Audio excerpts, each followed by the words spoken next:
অমৃতময় ভাগবতের প্রারম্ভ ভাগে সর্বপ্রথমে আমার পরম দয়াল পতিত পাবন শ্রী গুরু মহারাজ শ্রীধাম বৃন্দাবনের শ্রী শ্রী রাধা কুণ্ডের অন্যতম আচার্য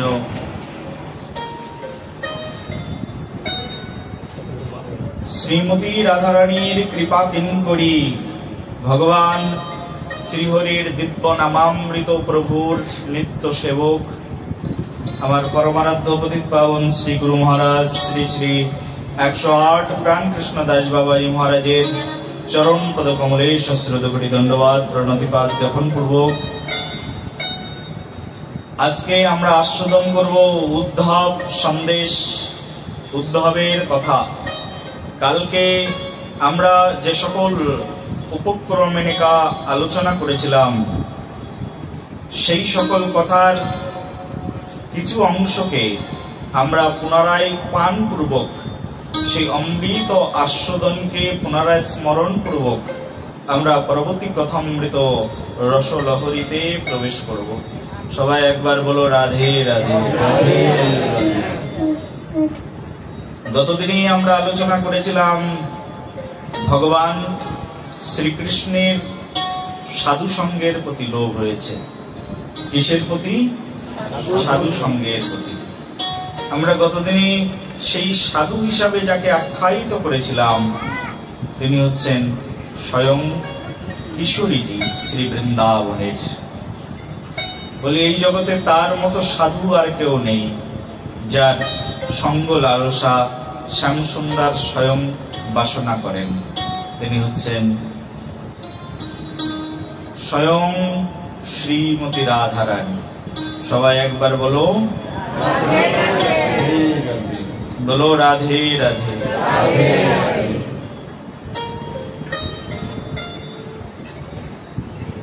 রাধারানী এই জগতের একমাত্র জন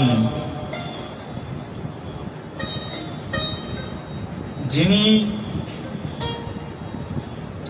আমরা সাধারণ ভাষায় জানি বৈষ্ণবদের মধ্যে শ্রেষ্ঠ স্বয়ং শিব শম্ভু, কিন্তু শিব শম্ভু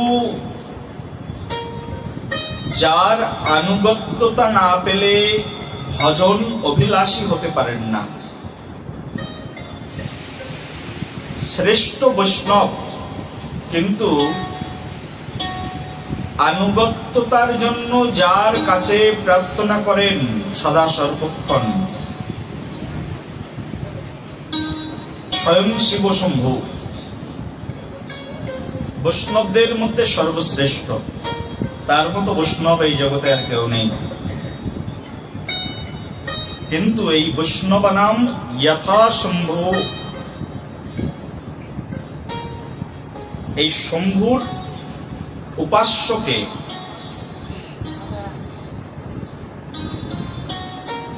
এই জগতে সকলের উপাস্য পরমেশ্বর প্রভু শ্রীকৃষ্ণচন্দ্র। ভগবান শ্রীকৃষ্ণ ভগবদ গীতার মধ্যে বলেছেন যে যেভাবেই আমাকে আরাধনা করুক না কেন সর্বতোভাবে সবাই আমারই আরাধনা করে থাকে। প্রেম সে বলো যে যেভাবেই আরাধনা করুক না কেন, কার আরাধনা? বলে আমারই আরাধনা। কিন্তু বহুবিধ আরাধনা থাকলেও বলছে কৃষ্ণ ভজনের জন্য যেটি বিশেষ যোগ্যতা প্রয়োজন সেই যোগ্যতা হচ্ছে আনুগত্যতা। কিসের যোগ্যতা বলো? আনুগত্যতা। বলে কৃষ্ণ ভজনের জন্য যদি কারোর ভিতরে আনুগত্যতা না থাকে তাহলে কৃষ্ণ ভজন সম্ভব নয়। ব্লুটুথটা অন করুন। এই আনুগত্যতার শিক্ষা এই জগতে আমরা যার কাছ থেকে পাই তিনি হচ্ছেন একমাত্র শ্রীমতী রাধারানী। রাধারানী না থাকলে আমরা আনুগত্যতা বোধই জানতে পারতাম না, আর রাধারানী না থাকলে সেবাই জানতে পারতাম না। বলি সেবা কে জানে জগতে? বলি সেবা জানে এক রায় বিনোদিনী। আমরা সেবার কিবা জানি, কি জানি আমি সেবার? সেবা জানে কে? বলছে একমাত্র সেবা জানে রাধারানী। রাধারানী ছাড়া এই জগতে আর কেউ সেবা জানে না। ভগবানকে কি করে সুখ দিতে হবে এটা একমাত্র রাধারানী জানে। উপাসক অনেক আছে, সাধক অনেক আছে, কিন্তু ভগবানের মনের মতো জন একমাত্র বৃন্দাবনে আছে। বলো রাধে রাধে। ভগবান শ্রীকৃষ্ণচন্দ্র ভগবদ গীতার মধ্যে 700টি শ্লোক বলেছেন।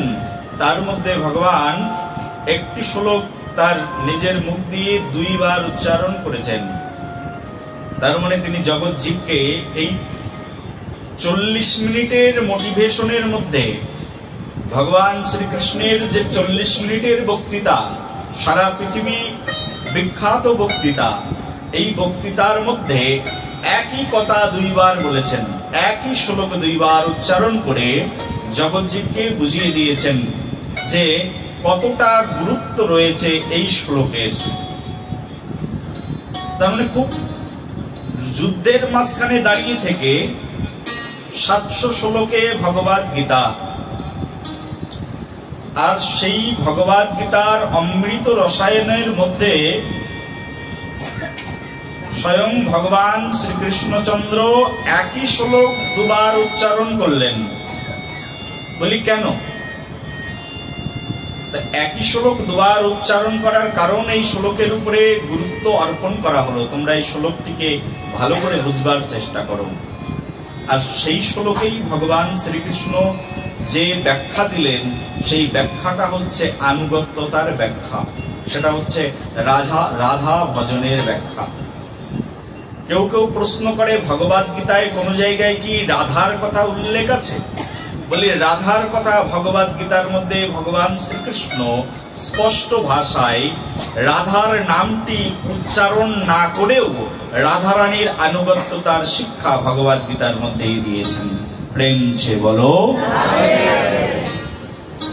সেই শ্লোকটি কি? সেই শ্লোকটি বলছেন মনমনা ভব মদ ভক্ত মদয়াজি মাম নমস্কুরুঃ মমে বিশ্বংসি সুত্তম তে প্রতিজনে প্রিয়োয়সী মে। পরমেশ্বর ভগবান শ্রীকৃষ্ণচন্দ্র এই শ্লোকের মধ্যে বললেন মন্মনঃ ভব মদ ভক্ত মদ ইয়াজি মাম নমস্কুরুঃ। আমার মনের মতো ভক্ত হও এবং আমাকে নমস্কার করো। এই যে এই একটি শব্দ উচ্চারণ করে দিলেন, আমার মনের মতো ভক্ত হও। বলি আমার মনের মতো ভক্ত হও, এই যে আমার মনের মতো ভক্ত, এই শব্দটি ব্যাখ্যা করতে গেলে আমাদেরকে যেতে হবে বিশ্বনাথ চক্রবর্তী ঠাকুরের কাছে। বিশ্বনাথ চক্রবর্তী পাদ ব্যাখ্যা করেছেন মন্মনা ভব শব্দের। বিশ্বনাথ চক্রবর্তী ঠাকুর ব্যাখ্যা করেছেন যে মনমনা মানে কি, তা বলছেন মনমনা মানে আমার মনের মতো। বলি ভগবান শ্রীকৃষ্ণের মনের মতো ভক্ত পৃথিবীতে কে আছে? বলি ভগবান শ্রীকৃষ্ণের মনের মতো ভক্ত একজনই আছে, আর অন্য কেউ নেই। যার কাছে গেলে কৃষ্ণ স্নিগ্ধতা উপলব্ধি করে, যার কাছে গেলে ভগবান শ্রীকৃষ্ণ কমনীয়তা উপলব্ধি করে, যার কাছে গেলে ভগবান শ্রীকৃষ্ণ পরম শান্তি লাভ করে, তিনি হচ্ছেন ভগবান শ্রীকৃষ্ণের একমাত্র মনের মতো ভক্ত। বলি সেই মনের মতো ভক্ত কে? বলছে আমার মনের মতো ভক্ত হও অর্জুন।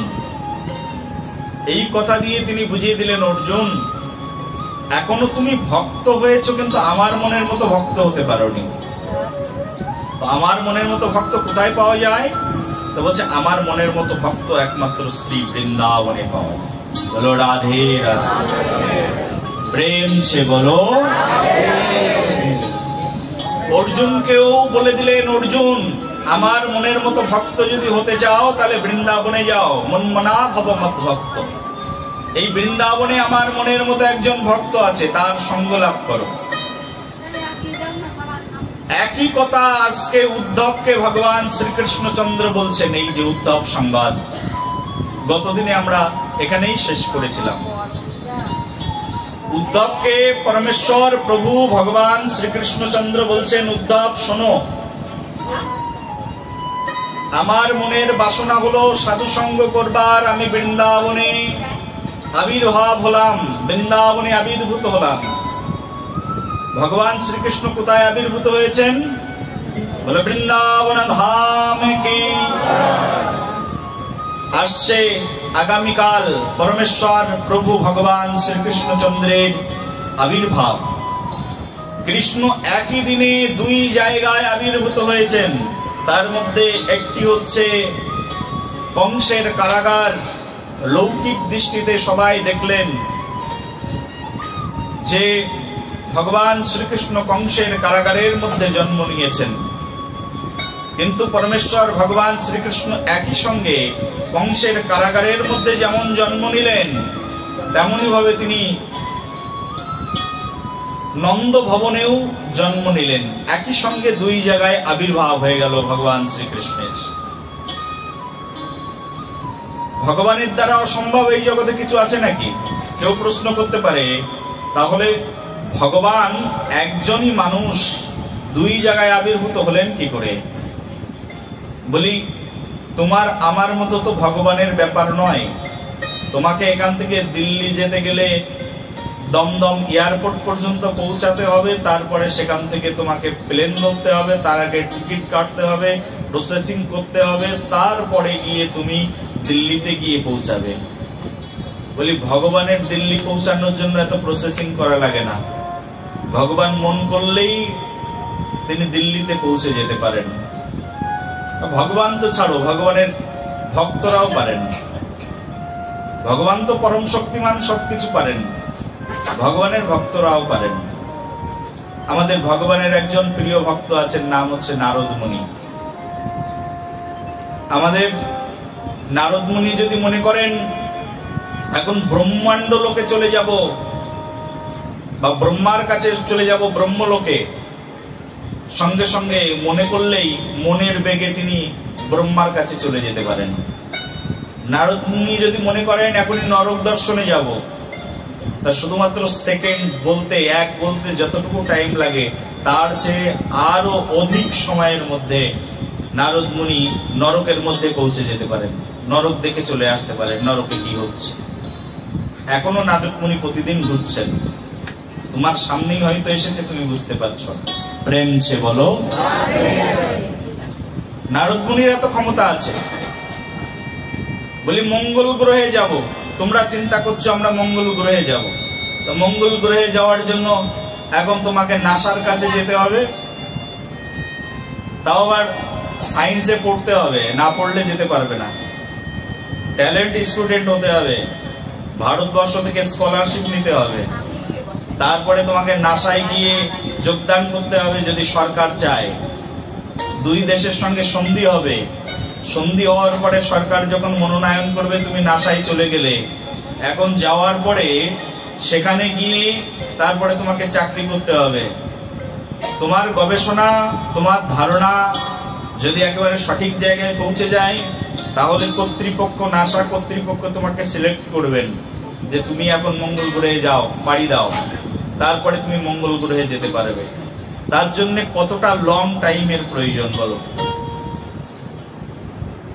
কিন্তু নারদ মুনির মঙ্গল গ্রহে যাওয়ার জন্য, এই পৃথিবী থেকে মঙ্গল গ্রহে যাওয়ার জন্য এত চিন্তা ভাবনা করা লাগে না। নারদ মুনি মঙ্গল গ্রহে যাওয়ার জন্য তিনি 1 সেকেন্ডের মধ্যেই মঙ্গল গ্রহে চলে যেতে পারে।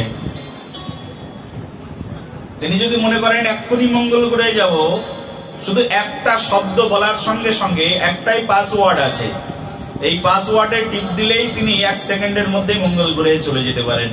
সেই পাসওয়ার্ডের নাম কি জানো তো?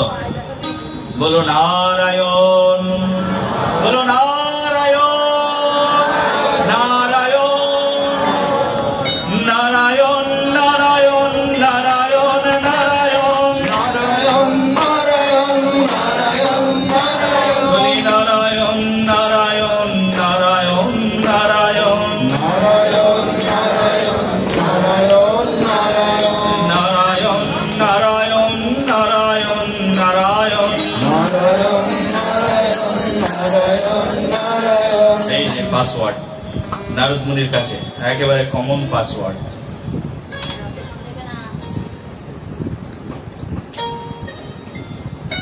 আমরা যখন আগে স্টাডি করতাম না গুরুকুলে, তো আমাদের এক রুমের মধ্যে আমরা 5 জন থাকতাম। তাহলে শোনো ঘটনা।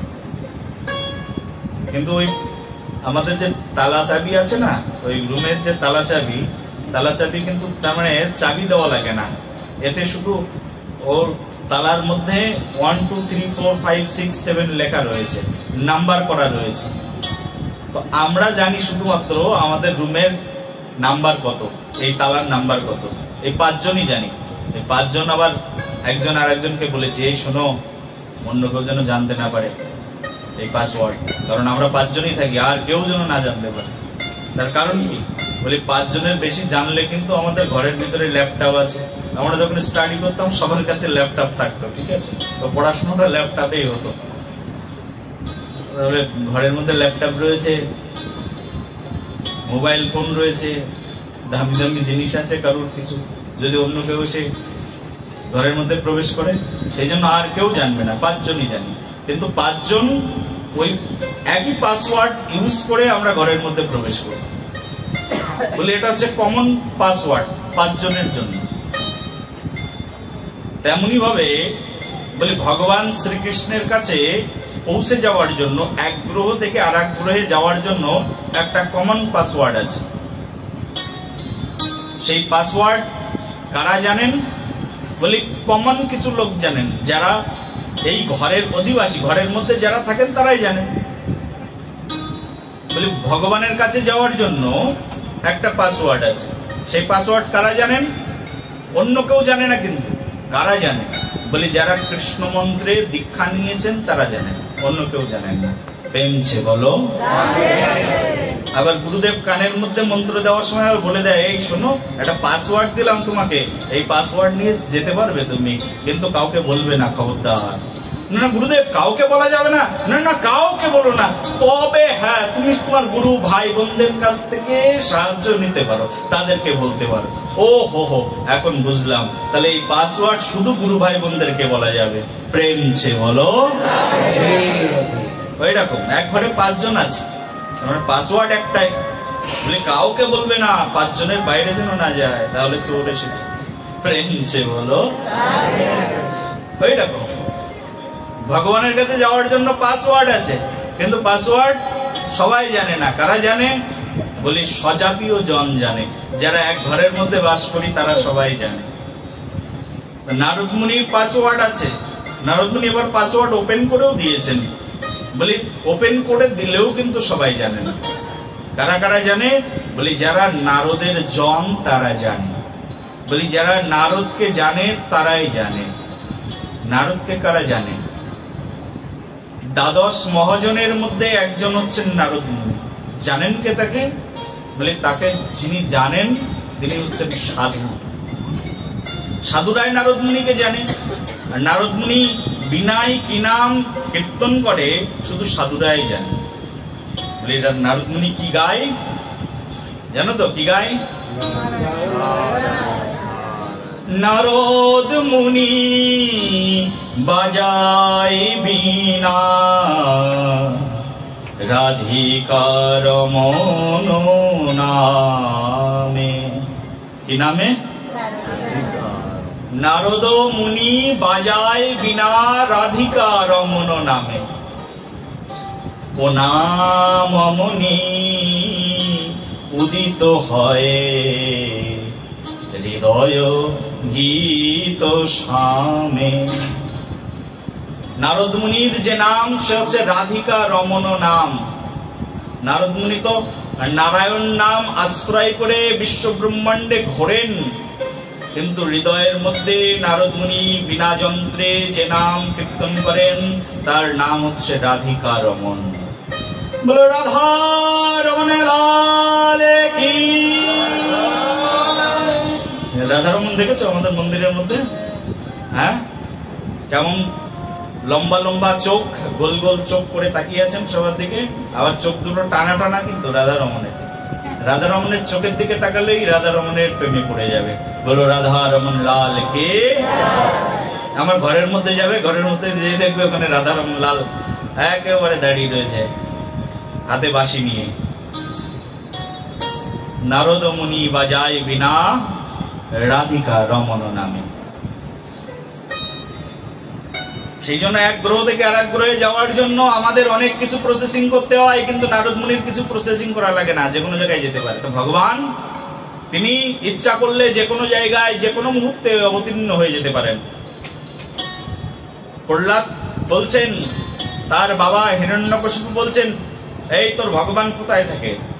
বলছে, বাবা আমার ভগবান তো পৃথিবীর সব জায়গায় থাকতে পারে, জলে থাকতে পারে, স্থলে থাকতে পারে, বন্দরে থাকতে পারে, মানুষের দেহের মধ্যে থাকতে পারে, পশুর দেহের মধ্যে থাকতে পারে।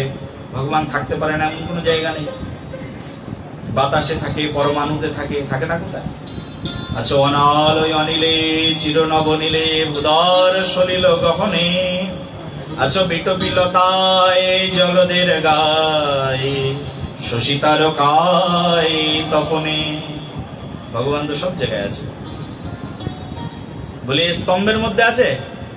হ্যাঁ, এই স্তম্ভের মধ্যে আছে? বলি আছে। বলি স্তম্ভের মধ্যে যখন ভগবান আছে, তোর ভগবানকে এখনই মজা দেখাচ্ছে। হাতে অসিপত্র নিয়ে একেবারে চড়ছে, পদাঘাত করে দিলেন, এই ভগবান বের হয়ে যা আমার সামনে। ভগবান সঙ্গে সঙ্গে বের হয়ে আসলেন। ভগবান যখন বের হলেন স্তম্ভের মধ্য থেকে, ভগবানের নাম হয়ে গেল নরসিংহদেব। বলো নরসিংহদেব ভগবান কি। ভগবান নরসিংহ মূর্তিতে বেরিয়ে আসে।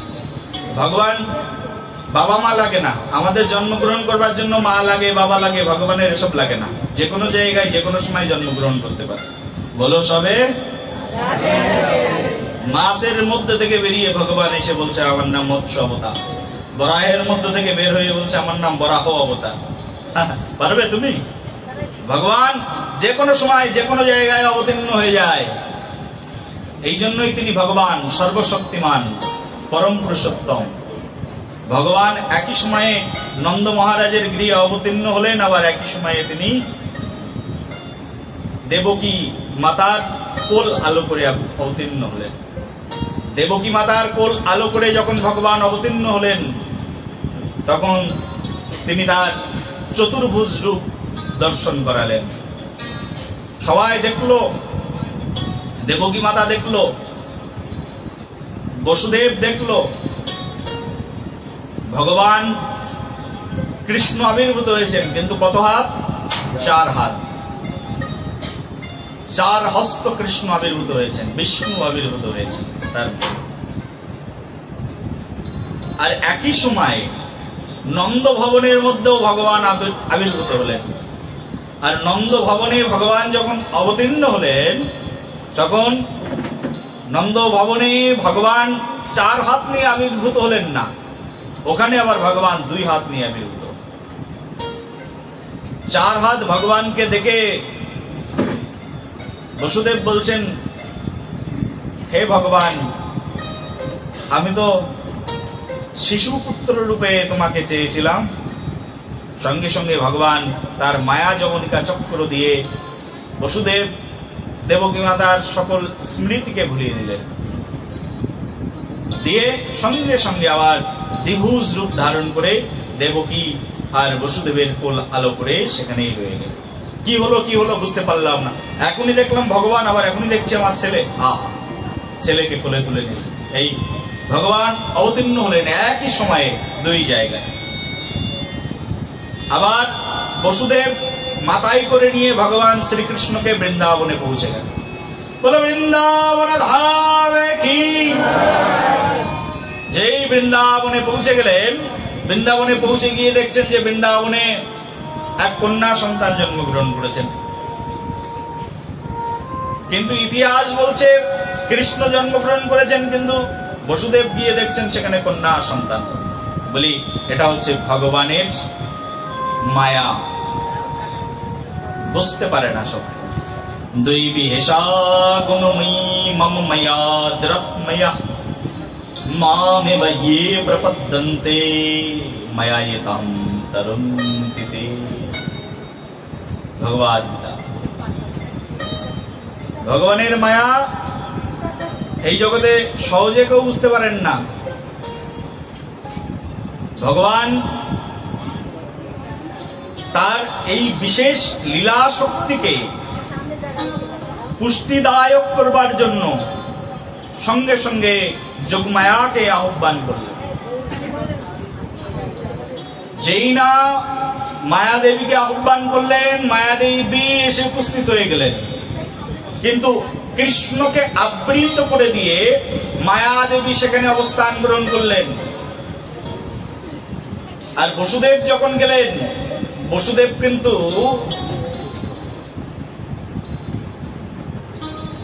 নন্দনন্দন কৃষ্ণকে দর্শনই করতে পারলেন না। একই জায়গায় গুরুদেব বসে আছেন। এক শিষ্য গিয়ে বলছেন, এই তো গুরুদেবকে দেখে আসলাম। আর এক শিষ্য বলছেন, তুমি গুরুদেবকে দেখলে? আমি তো দেখতে পেলাম না।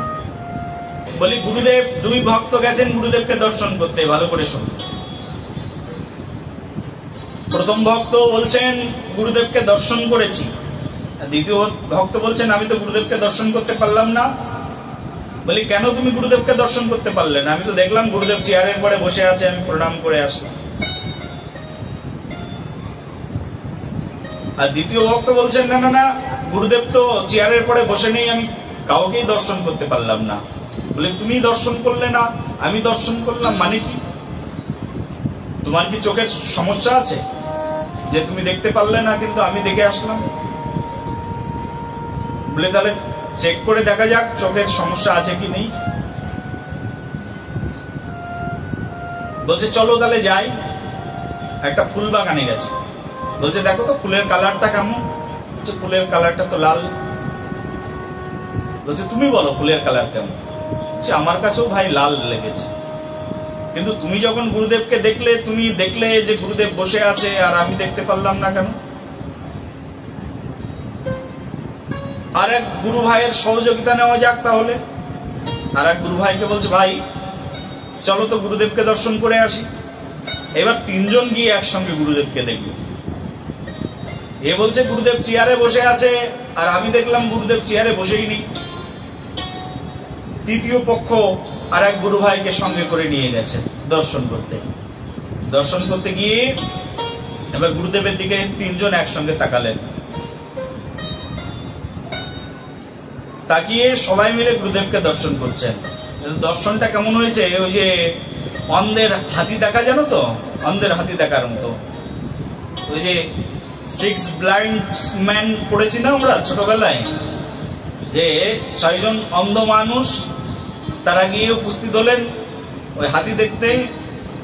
আর অন্ধ একজন হাতির কান ধরে বলছেন হাতি দেখতে কুলোর মতো, আর একজন হাতির সুরটা ধরেছেন, ধরে বলছেন হাতি দেখতে কেমন জানো তো? বলে কেমন? বলে হাতি দেখতে একেবারে রশির মতো, দড়ির মতো, কারণ ওই সুরটা জড়িয়ে ধরেছেন। আর একজন বলছে না না না, হাতি ওই রকম দেখতে নয়, হাতি দেখতে একটা স্তম্ভের মতো, পাটা জড়িয়ে ধরেছে। বলে হাতি দেখতে একটা স্তম্ভের মতো। বলে হাতি, জ্ঞানী মানুষ গিয়ে বলছে না না তোমরা ভুল করছো, হাতি এরকম দেখতে নয়, হাতির আলাদা রূপ আছে, কিন্তু তোমাদের দর্শন, তোমাদের অনুভবের ব্যতিক্রম রয়েছে। বলে একই গুরুদেবকে দর্শন করছি, কিন্তু এক একজনের ভাব এক এক রকম। তৃতীয় পক্ষ গিয়ে দেখছেন গুরুদেব তো নেই, গুরুদেবের মধ্যে স্বয়ং ভগবান বসে রয়েছেন। গুরুদেব নন, সাক্ষাৎ ভগবান। গুরু রূপে কৃষ্ণ কৃপা করেন ভক্তগণে। ভগবান পৃথিবীতে আসেন, কি রূপে? বলি ভগবান প্রতিদিন আসেন পৃথিবীতে, এসে ভক্তের সম্মুখে দেখা দেন, কিন্তু সব ভক্ত বুঝতে পারে। বলি ভগবান এসেছে কই, দেখতে পেলাম না তো, শুনতে পাইনি তো। বলি ভগবানকে তুমি দেখবে কি করে, অনুভবই তো নেই। ভগবান যে এসেছেন, আর ভগবানের সেই আশাটা একজন ভাবুক ব্যক্তি বুঝতে পারেন। আমার গুরুদেব এসেছেন, এই গুরুদেব আর কেউ নন, সাক্ষাৎ আমার ভগবান। ভগবান গুরু রূপে আসেন কৃপা করবার জন্য। গুরু রূপে কৃষ্ণ কৃপা করেন ভক্তগণে। আর যে ব্যক্তির এখনো পর্যন্ত গুরুদেবের প্রতি গুরু জ্ঞান হয়নি, তিনি গুরুদেবকে মনুষ্য জ্ঞানে দর্শন করেন। তিনি ভাবছেন গুরুদেবও মানুষ, আমিও মানুষ, পার্থক্য কি? বলি পার্থক্য অনেক রয়েছে। মাস্টার মাস্টারের আসনেই বসে থাকে, কিন্তু ছাত্রকে কিন্তু মাস্টারের আসনে বসলে মানায় না।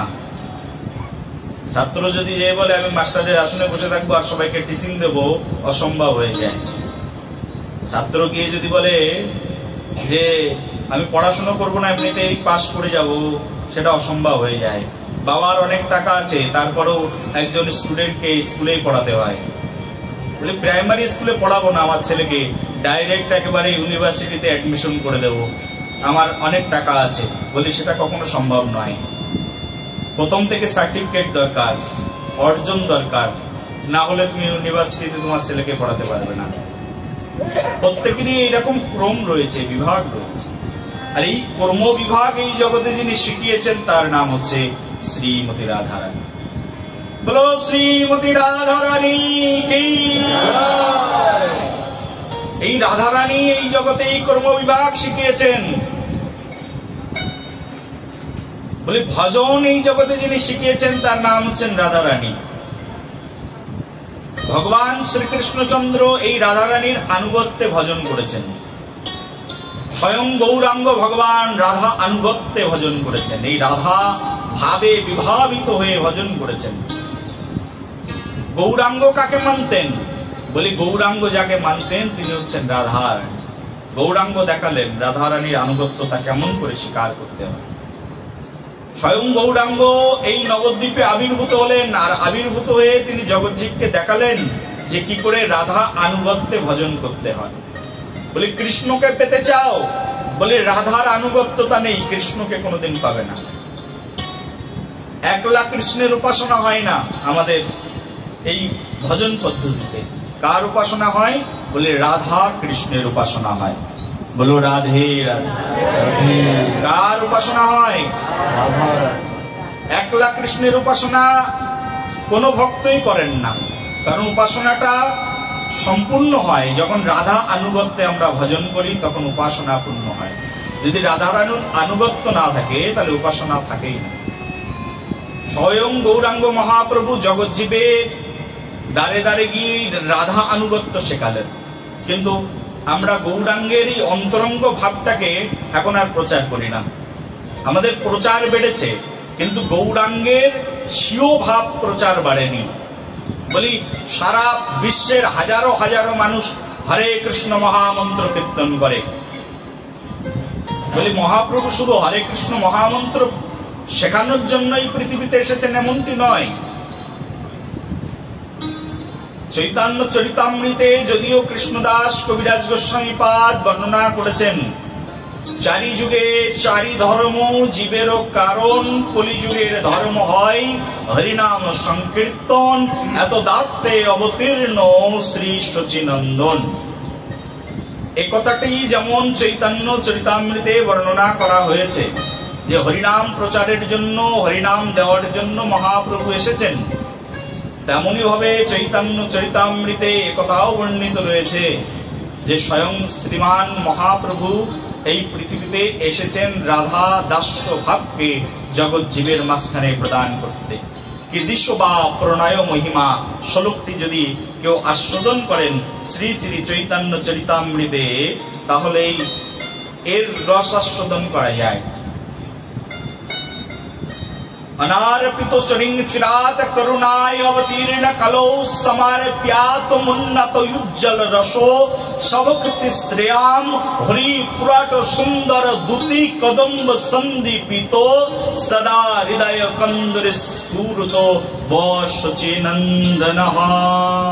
এই চৈতন্য চরিতামৃতে রসিক শেখর কৃষ্ণদাস কবিরাজ গোস্বামী যেমন একথাটিও লিখেছেন তেমন একথাটিও লিখেছেন। চৈতন্য চরিতামৃতে কবিরাজ গোস্বামী পাদ নিজের হস্তাক্ষরে বলছেন ভগবান গৌর সুন্দর কেন এসেছেন? উন্নত উজ্জ্বল রস স্বভক্তি শ্রেয়ম হরি পুরাট সুন্দর দূতি কদম্ব সন্দীপিত। উন্নত উজ্জ্বল রস জগৎ জীবের মাঝখানে প্রদান করবার জন্য স্বয়ং শ্রীমান মহাপ্রভু গৌর সুন্দর এসেছেন। মহাপ্রভু পৃথিবীতে সংকীর্তন দিয়েছেন, কিন্তু সংকীর্তনের সঙ্গে সঙ্গে রাধা দাস্য ভাব দিয়েছেন।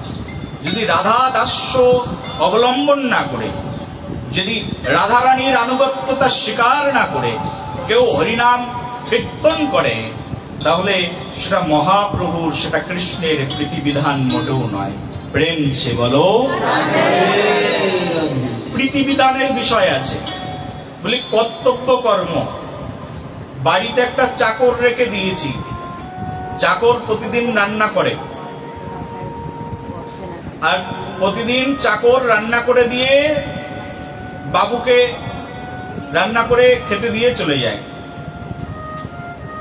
একদিন স্ত্রী বাইরে যাচ্ছেন, চাকরানীকে বলছেন, শোনো তুমি তো রান্না করো, সুন্দর করে পরিবেশন করো। বলে ঠিক আছে।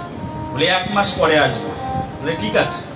বলে এই প্রতিদিন পরিবেশন ভালো করে করলে তোমাকে আরো টাকা বাড়িয়ে দেবো। বলে ঠিক আছে।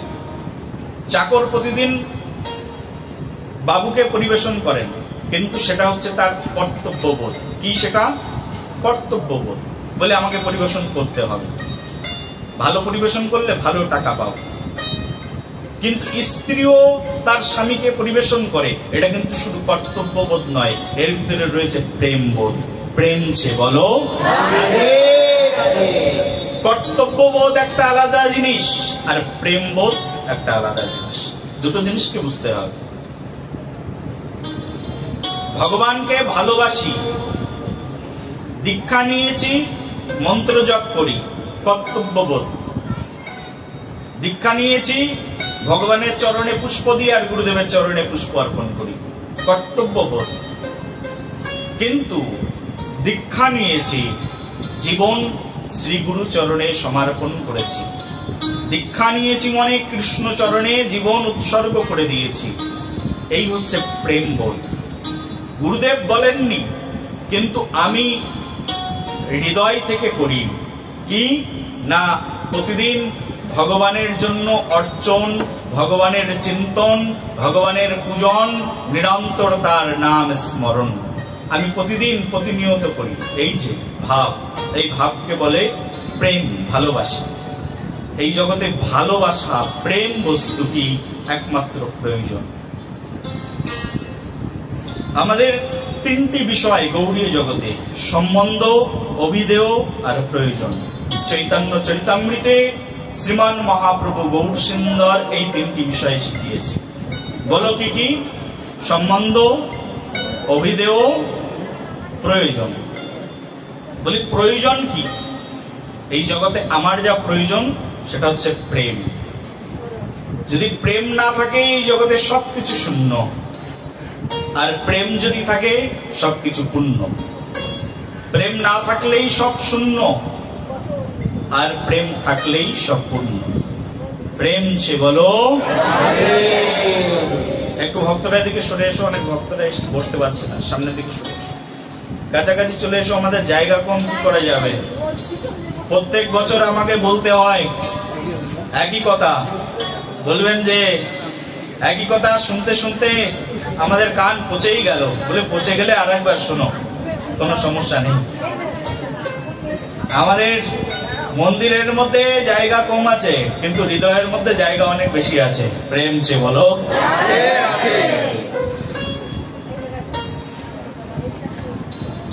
সেই জন্য আমরা এখানে সবাই মিত্র স্বজন, কাছাকাছি বসো, প্রেম বৃদ্ধি পেয়ে যাবে, ভালোবাসা বৃদ্ধি পেয়ে যাবে। একটু সরে সরে আসো, সবাইকে বুঝতে সুযোগ দাও অন্যদের।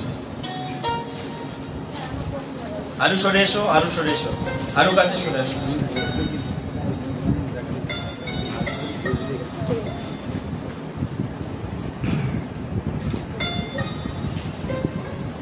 ভক্তগণ, আমাদের এই জগতের সবচেয়ে গুরুত্বপূর্ণ বিষয় যেটি, সেটি হচ্ছে এই প্রেম।